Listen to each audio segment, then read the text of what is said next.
Bismillahirrahmanirrahim. Assalamualaikum warahmatullahi wabarakatuh.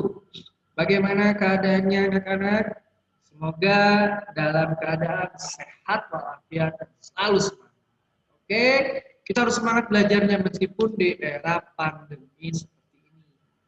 Tidak menutup kemungkinan di pandemi ini banyak hal-hal positif yang kalian dapatkan.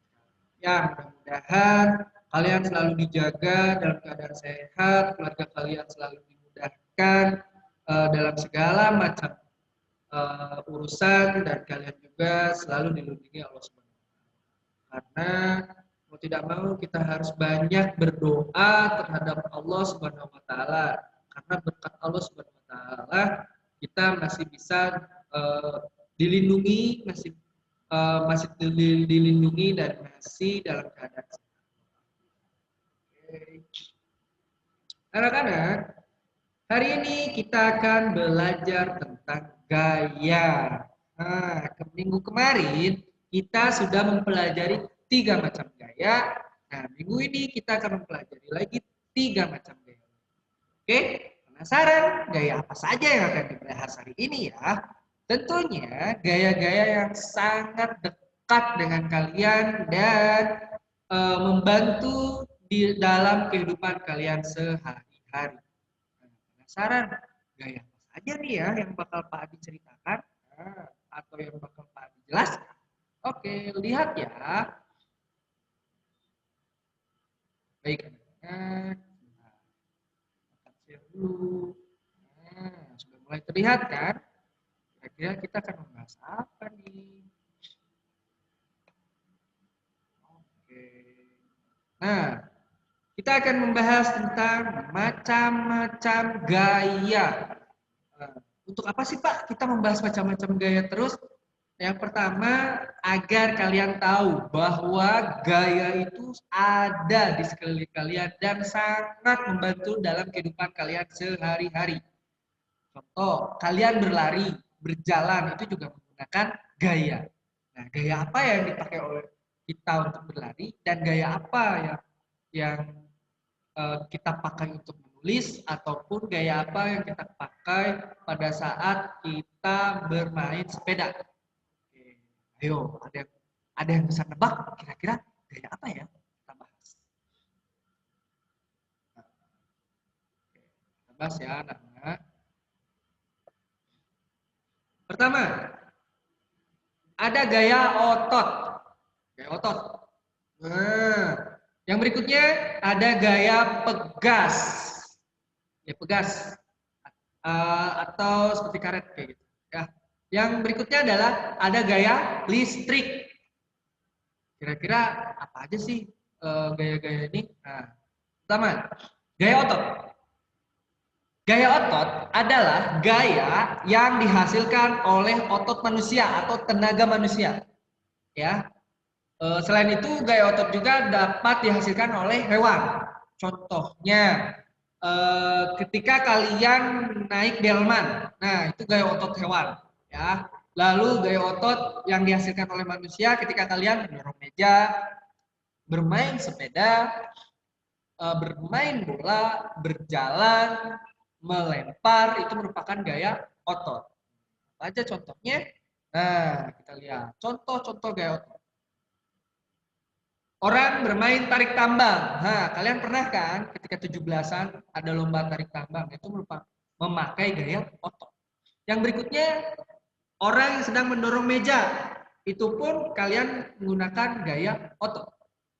Lalu yang berikutnya adalah kalian yang suka bersepeda nih, yang suka goes ketika liburan, nah itu menggunakan gaya otot juga, ya. Gitu. Lalu siapa di sini yang pernah membantu Bapak menghapus papan tulis? Nah, itu merupakan perpaduan antara gaya otot dan gaya gesek. Tapi di situ ada gaya ototnya, anak-anak. Lalu apa sih manfaat gaya otot dalam kehidupan sehari-hari ini? Nah, yang pertama, untuk bermain. Ketika kalian bermain, kalian lari-lari, loncat-loncat, main galah asing, main sondah dan sebagainya itu menggunakan gaya otot. Yang kedua, berjalan.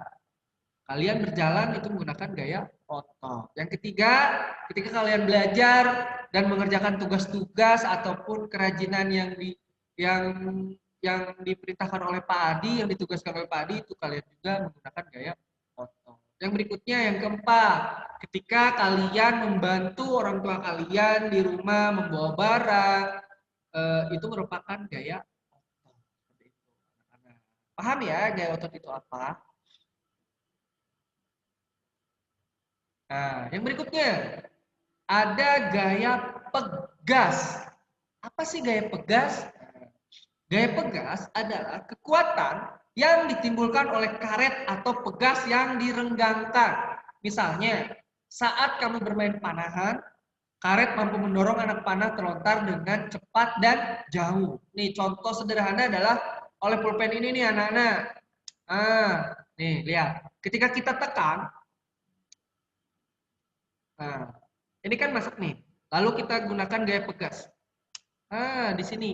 Mengapa si atas pulpen ini bakal ke atas lagi? Karena di situ ada gaya pegas, di sininya ada pen. Seperti itu. Atau kalian yang karet atau mungkin kalian suka bermain ketepel, nah itu juga ada gaya pegas. Nah, nih contoh-contoh gaya pegas. Yang pertama, orang menarik ketepel. Nah, karet yang ditarik itu merupakan gaya pegasnya. Nah, lalu gaya pegas pada alat permainan anak. Nah, ini mungkin ketika kalian kecil ada ya yang suka kalian tarik, lalu balik lagi.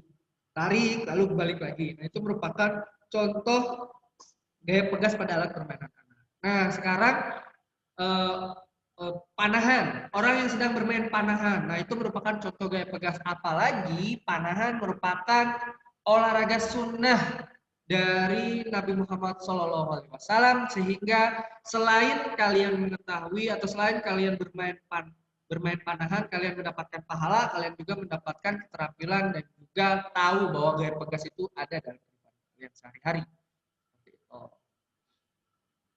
Lalu apa sih manfaat gaya pegas dalam kehidupan sehari-hari? Yang pertama, pembuatan kasur spring bed, shock breaker kendaraan. Nah, yang pertama pembuatan kasur spring bed. Nah, kasur-kasur kalian nih di rumah yang misalnya ada pernya ketika kalian loncat-loncat, nah itu merupakan manfaat dari gaya pegas. Lalu motor orang tua kalian atau mobil orang tua kalian, di mana di dalam kendaraan itu ada shock breakernya. Nah, itu merupakan manfaat dari gaya pegas. Sehingga ketika kalian di polisi tidur, motor ataupun mobilnya tidak ini bahkan memegas ya gitu. Yang kedua, manfaatnya adalah diterapkan di alat olahraga seperti tadi yang kalian lihat ada alat panahan, itu merupakan salah satu manfaat dari gaya pegas. Yang ketiga, membantu pekerjaan manusia. Jadi dengan adanya gaya pegas ini, pekerjaan manusia itu dapat diringankan, apalagi dengan mesin-mesin yang besar gitu. Untuk kalian yang penasaran, coba tanyakan kepada orang tua kalian yang kerja di PT-PT, pasti ada alat-alat besar yang menggunakan gaya pegas. Lalu yang keempat, kendaraan bermotor. Manfaat gaya pegas itu ada di situ juga. Ya, di kendaraan bermotor ada di shock breaker dan sebagainya, itu ada manfaat dalam di gaya pegas. Nah, yang berikutnya, yang ketiga, gaya listrik.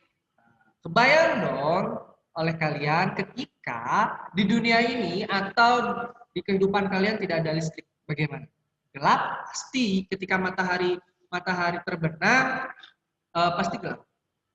Jadi di sini ada gaya listrik itu untuk menolong kita sebagai manusia. Lalu apa sih gaya listrik? Gaya listrik adalah gaya yang ditimbulkan oleh benda-benda yang bermuatan listrik. Listrik memiliki dua muatan, yaitu muatan positif dan muatan negatif. Nah, kalau yang pernah melihat batu baterai, kalian pasti tahu mana yang positif dan mana yang negatif. Nah, seperti ini ya anak-anak. Muatan listrik positif merupakan muatan yang memiliki sifat positif. Seperti ini ya tandanya ya. Itu ada tanda plus. Nah, sedangkan muatan listrik negatif merupakan muatan yang memiliki sifat negatif atau muatan negatif. Itu dilambangkan oleh tanda simbol negatif. Nah, kalau di dalam batu baterai, kalian pasti tahu ya, muatan listrik positif itu tandanya di batu baterai ada yang positif atau plus, lalu yang negatif itu min. Nah, itu ada di batu baterai, lebih jelas. Lalu contoh gaya listrik, sangat banyak contoh gaya listrik ini. Salah satunya gaya listrik statis. Gaya listrik statis, nah, penggaris yang digosokkan ke kertas atau rambut. Jadi silakan nanti ada tugas praktek dari Pak Adi bagaimana kalian mempraktekkan gaya listrik statis. Lalu yang berikutnya ada kipas angin. Kipas angin yang menyala dengan memanfaatkan gaya listrik. Lihat, kalian kan kalau punya kipas angin itu kan dicolokin dalam colokan, nah, sehingga mengeluarkan angin atau menyala. Lalu manfaat gaya listrik. Yang pertama, sebagai sumber penerangan pada malam hari. Nah, jadi manfaat sekali ya gaya listrik buat kalian itu, salah satunya untuk sumber penerangan pada malam hari. Yang berikutnya, penghasil panas. Nah, penghasil panas ternyata gaya listrik ini. Misalnya kalian sedang menyetrika nih, atau orang tua kalian, bunda kalian sedang menyetrika. Itu kan listrik ya, dicolokin lalu setrikaannya panas. Baru bisa. Jadi penghasil panas. Yang kedua merupakan sumber energi. Ternyata anak-anak manfaat gaya listrik dalam kehidupan kita adalah merupakan sumber energi.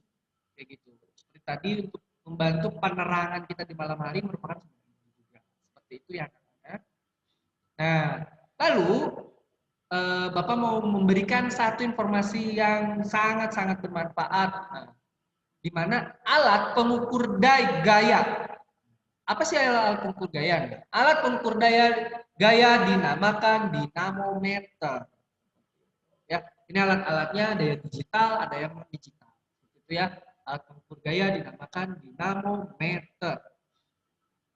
Nah, tugas kalian adalah yang pertama, kerjakan tugas di buku Bupena 4D, halaman 41, nomor 2 dan nomor 3.